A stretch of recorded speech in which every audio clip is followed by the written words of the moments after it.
My stepmom burned all my late mom's belongings while I was camping with my dad. When I showed him the proof, he had a heart attack, and she tried to turn the whole family against us. But in the end, her cruelty destroyed her instead. There are moments in life when the people you trust most reveal just how deeply they can hurt you. For me, that moment struck like lightning. Alone in the woods, under a blanket of stars, beside the fading glow of a dying campfire. It was supposed to be a peaceful escape. My father David and I had been planning the trip for months, a quiet weekend to reconnect, to leave the noise of the world behind. Just the two of us, like old times, before Vanessa. Vanessa had been part of our lives for about 4 years, married my dad after my mom, Elizabeth, passed away from cancer. I wanted to believe that Dad deserved happiness, deserved a second chance. I really tried to like her, smiled at her jokes, accepted her awkward hugs, pretended I didn't notice the way she flinched when my mom's name came up at family gatherings. But underneath it all, something had always felt wrong, forced, like she was playing a role she couldn't quite commit to. And I guess part of me knew, deep down, that Vanessa resented Mom, resented the way her memory lingered in our house like a living, breathing thing. But what happened that night?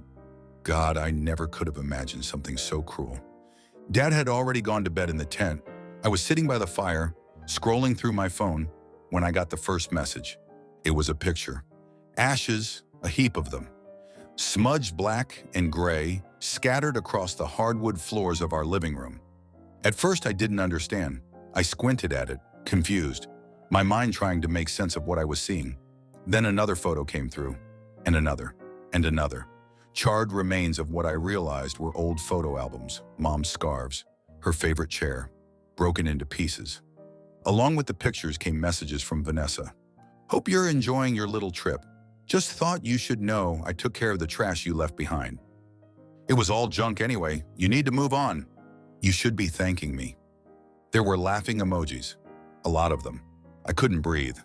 I just stared at the screen while my hands shook so badly I almost dropped it. The fire crackled behind me and the cold air bit at my skin, but I didn't feel any of it. My heart was hammering so hard it hurt. For a few minutes, I just sat there in numb shock, rereading her messages over and over, like maybe they'd change. When I finally stood up, I stumbled toward the tent and shook Dad awake. Dad, I said, voice cracking, you have to see this. He groggily sat up, muttering, what's wrong, kiddo? But when I shoved the phone in front of his face, the sleep drained from his eyes in an instant. I watched the color drain from his face. His hand dropped to his chest. At first, I thought it was just the shock hitting him like it hit me, but then he gasped, clutched harder at his chest, and staggered out of the tent. Dad? I cried out. Dad! He collapsed onto his knees outside, struggling to breathe. I grabbed my phone and called 911 immediately. My hands were so slippery with sweat, I almost dropped them twice. I shouted at the dispatcher, trying to stay coherent enough to give them our GPS location. The helicopter arrived 15 minutes later, but it felt like 15 years. I rode with him, holding his hand, praying harder than I ever had in my life. I couldn't even process the fact that Vanessa was still blowing up my phone with calls and texts. I silenced it without even looking. At the hospital, they rushed him straight into the ICU. The doctors said he was lucky to survive the heart attack, but that his heart was now too fragile. Any more stress could kill him. I sat in that hospital chair, staring at the machines beeping around me, feeling like the world had dropped out from under my feet. I hated myself for showing him those messages. I hated Vanessa for sending them. I hated everything. The next few days were a blur. I barely ate, barely slept. I didn't leave Dad's side unless absolutely necessary. Every second away from him felt like a risk I couldn't take.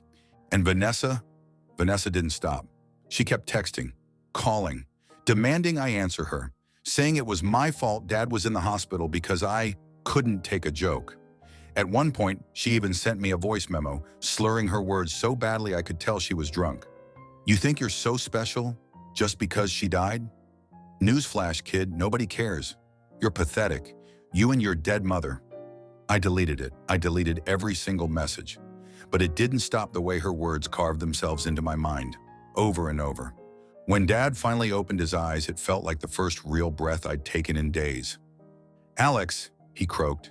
His voice was raspy, weak. What? What happened? I took his hand and squeezed it gently. "It's okay, Dad. You're safe now." But I saw the confusion in his eyes, the memory of those pictures flashing behind them. He remembered everything. He didn't say a word about Vanessa then. I think he knew the stress would only hurt him more. Instead, he just closed his eyes and squeezed my hand back. I thought maybe we could move past it quietly. Maybe he would heal, and we could figure out what to do without bringing more chaos into his fragile life.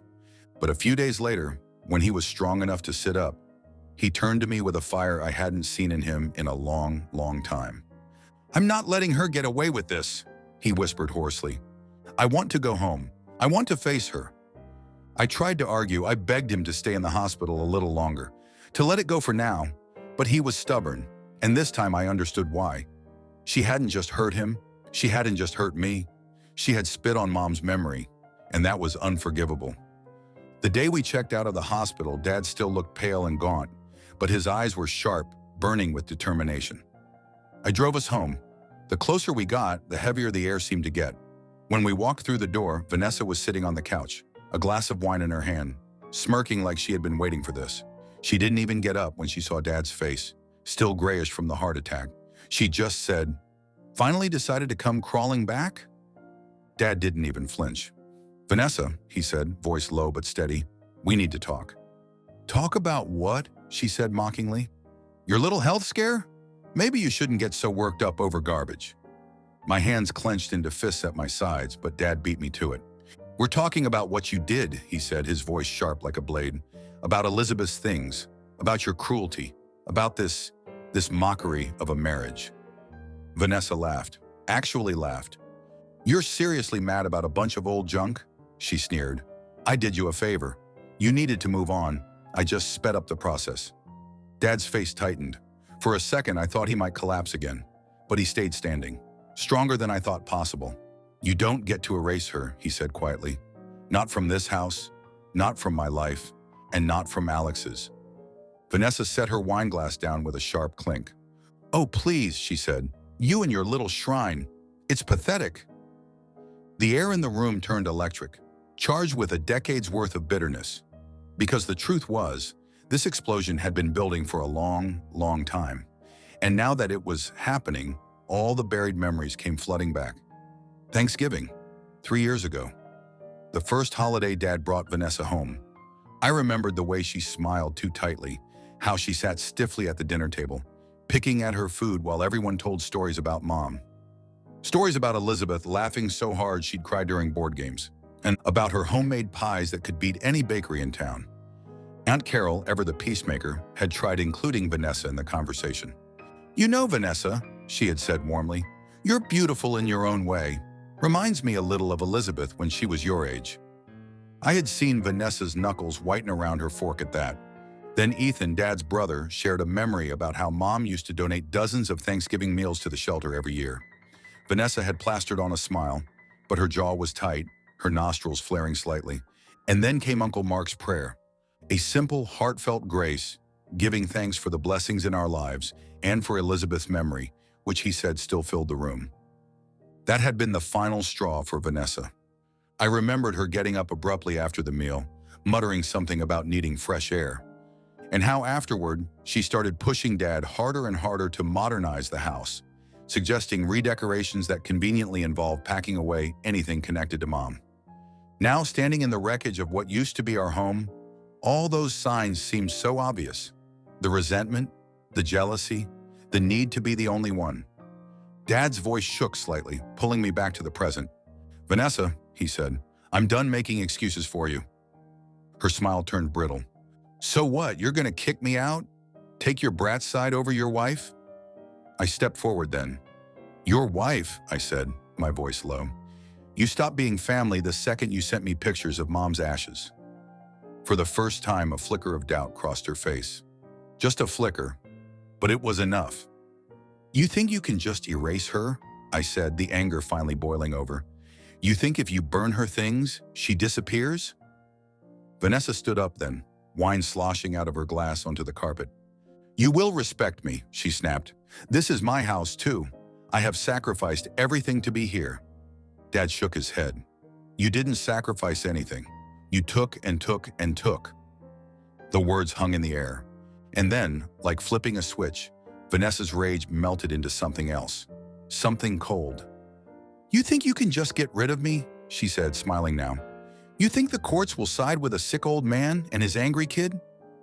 My stomach dropped. Dad's hand trembled slightly, but his voice stayed calm. "We'll see about that," he said. We didn't sleep that night. Dad sat on the bed looking impossibly small against the pillows, breathing heavily. "Maybe I should have seen it sooner," he said hoarsely. "The way she acted, the way she resented your mom." I sat beside him, feeling like a little kid again, wanting so badly for him to fix everything, but knowing it was my turn to protect him now. "I'm sorry," he whispered. "I should have protected you better." I shook my head fiercely. "We're gonna fix this. Together." But deep down, I knew. Vanessa wasn't going to go quietly, and whatever came next, it was going to be a war. The next morning was when Vanessa started playing dirty. It began with her posting all over Facebook and Instagram, long rambling posts about how cruel we were, how we were abandoning her after everything she had done for our family. She painted herself as the grieving, selfless stepmother who was being abused by an ungrateful child and a dying man. And people who didn't know the truth, believed her. The comments poured in. "You deserve better, Vanessa. Stay strong, girl. They don't know what they've lost. Karma will get them." Somehow we had become the villains. Dad and I sat at the kitchen table, scrolling through the posts in horrified silence. "She's poisoning everything," I said, feeling sick. "She's trying to destroy us." Dad looked exhausted, but his eyes were still full of fight. "We go to a lawyer. Today," he said. And in that moment, I knew. We weren't just fighting for Dad's health. We were fighting for Mom's memory. We were fighting for everything she had ever built. The home, the family, the love that Vanessa had tried to burn to ashes.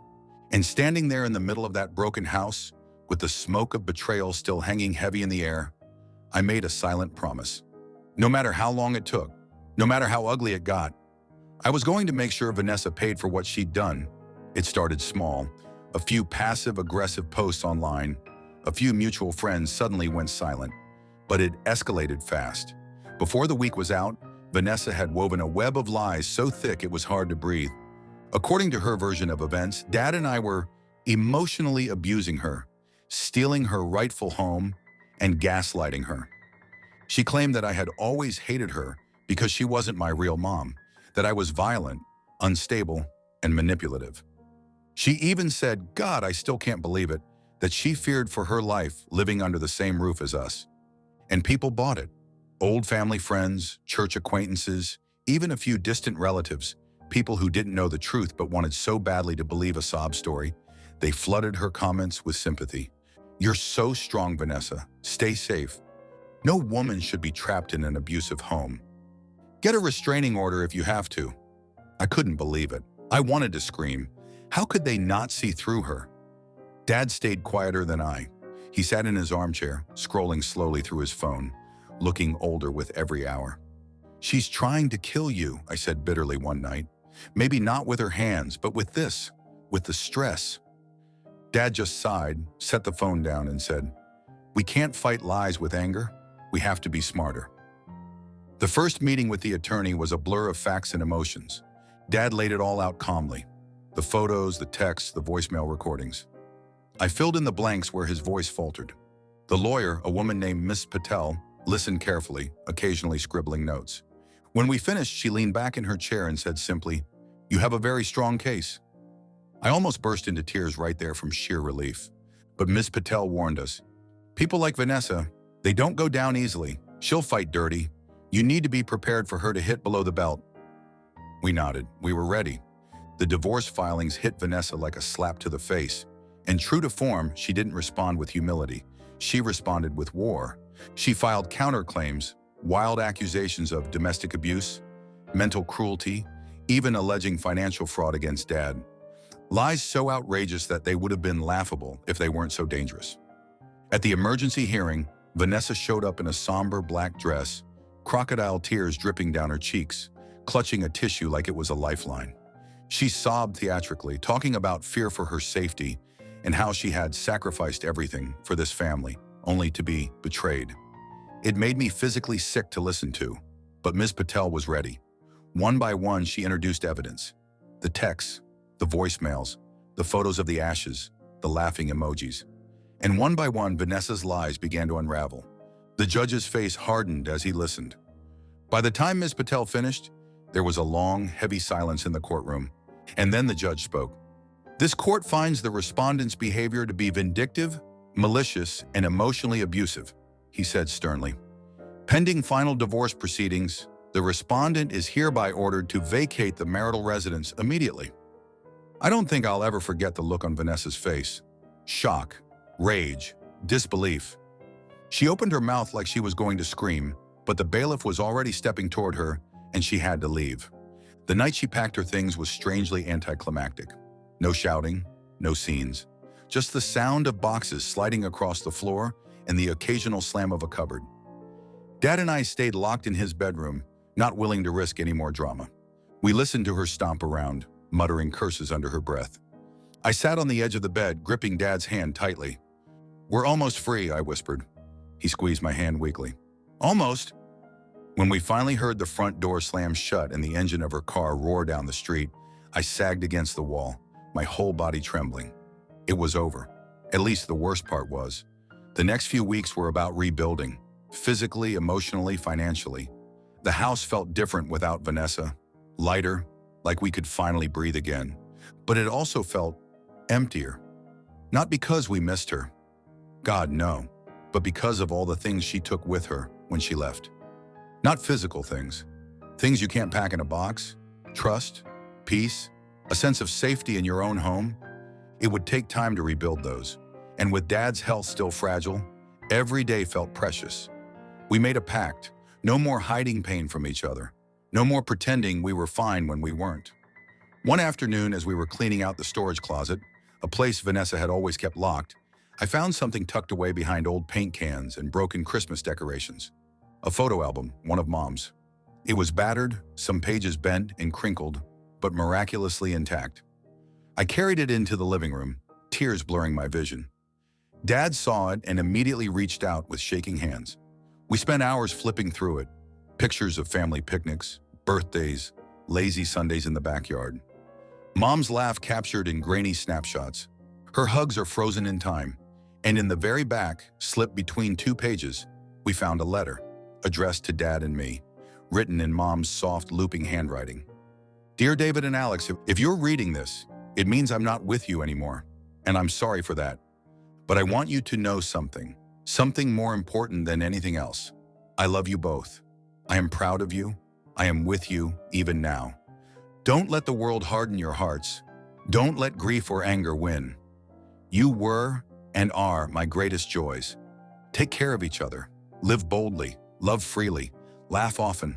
And when the nights feel too dark to bear, remember, I am just a whisper away. Always, Elizabeth." I didn't even try to stop the tears that came. Neither did Dad. We sat there on the floor, clinging to each other, clinging to that little piece of her she had left behind.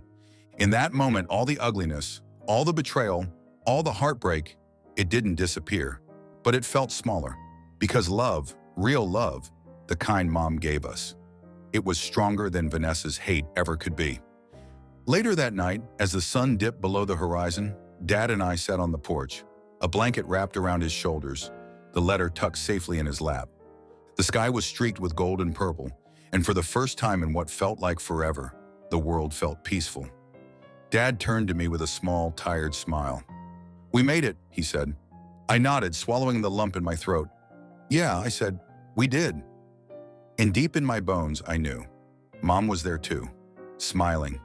It's funny how life keeps moving, even when you feel like your whole world has come to a screeching halt. After Vanessa was forced out and the divorce papers were signed, Dad and I spent a lot of time just existing. Some days felt normal, even good. Others were weighed down by the ghost she left behind.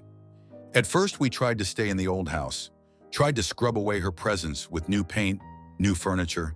But no matter how hard we tried, the memories clung to the walls. It didn't feel like home anymore. So one afternoon, while Dad was napping in his recliner, I sat down at the kitchen table and made a list. A new house, a fresh start. Somewhere Mom's memory wasn't tainted by Vanessa's cruelty. When Dad woke up, I showed him the list. He stared at it for a long time, then smiled faintly. "Let's do it," he said. We moved about an hour away to a small, cozy house on the edge of a sleepy little town. It wasn't fancy. It needed some fixing up. The fence leaned a little, and the roof creaked when it rained. But it was ours, and more importantly, it felt like a place we could finally breathe. We filled it with things that mattered. Pictures of Mom smiling at the beach, her favorite wind chime, which we hung by the front door, so it sang softly every time the breeze rolled through. We didn't bring much from the old house, just the essentials, and the photo album with Mom's letter tucked carefully inside. Dad's health slowly stabilized. He still needed checkups and medications, and there were days when he tired easily, but there was color in his cheeks again, laughter in his voice. I was learning how to let go of the guilt I didn't deserve to carry. One Saturday, while cleaning out the attic of the new place, I stumbled across a dusty box tucked behind a pile of old moving blankets. Curious, I tugged it free and opened it. Inside were things the previous owners must have left behind. Old Christmas ornaments, a few faded books. But at the very bottom, buried under a layer of yellowed newspaper, I found something else. A small jewelry box. Inside it was a delicate silver necklace, a locket shaped like a heart. It wasn't anything fancy, not real silver, probably just cheap costume jewelry. But when I held it in my hand, something inside me cracked open. It felt like a sign, a reminder that even when things feel broken, there's still beauty waiting to be found if you're willing to look for it. I cleaned the locket carefully and decided to give it to Dad. He opened it with shaky fingers, smiling down at the tiny heart nestled in the velvet. "From her," he said quietly, even though we both knew it wasn't really. But it felt like it, and sometimes that's enough. As the seasons shifted from summer into fall, the house began to settle around us like a warm blanket. We built new routines: Saturday morning pancakes, Sunday evening porch sits, watching the sunset. We planted a small garden out back, something Mom had always wanted but never had the chance to do. Tomatoes, basil, marigolds. Dad called it Elizabeth's garden, and every time something new bloomed, it felt like a little piece of her laughing in the wind. The nightmares about Vanessa became less frequent. The anger in my chest slowly loosened its grip, and little by little, the future stopped feeling so terrifying. One evening, as the sky blazed orange and purple, Dad and I sat on the porch, watching the world slow down. He rocked gently in his chair, a blanket draped over his knees, the worn photo album resting in his lap. I turned the locket over in my hand, feeling the cool metal against my skin. For a long time, neither of us spoke. We didn't need to. The crickets sang in the grass. The wind chimes murmured by the door. The scent of marigolds floated on the breeze. Finally, Dad broke the silence. "You know," he said, voice rough with emotion, "there were days I thought we wouldn't survive this." I nodded, throat tight. "Me too." He smiled then, a small, tired, but real smile. "But we did," he said. I looked over at him, the man who had fought so hard to protect me even when his own heart was breaking. "Yeah," I whispered, "we did." He reached over and took my hand, squeezing it gently. "She'd be proud of you," he said. Tears filled my eyes, but I didn't try to blink them away this time. "I hope so," I whispered. We sat there as the sun dipped lower, bathing everything in gold. For the first time in what felt like forever, the future didn't seem scary. It felt open, wide, and full of possibility. Because even though we had lost so much, we still had each other. Still had the love Mom left behind, woven into the very fabric of our lives. And somehow, against all odds, we were still standing, still loving. As the stars began to prick the sky, Dad chuckled softly beside me. "You know what Elizabeth would say right now?" he asked. I smiled, already knowing the answer. "Don't waste a good sunset worrying about a bad yesterday." We laughed, and it felt good. It felt like home. I closed my eyes for a moment, feeling the cool night air on my skin, hearing the wind whisper through the trees. And somewhere deep in my heart, I could almost hear her voice too. "I'm proud of you. I'm here, always."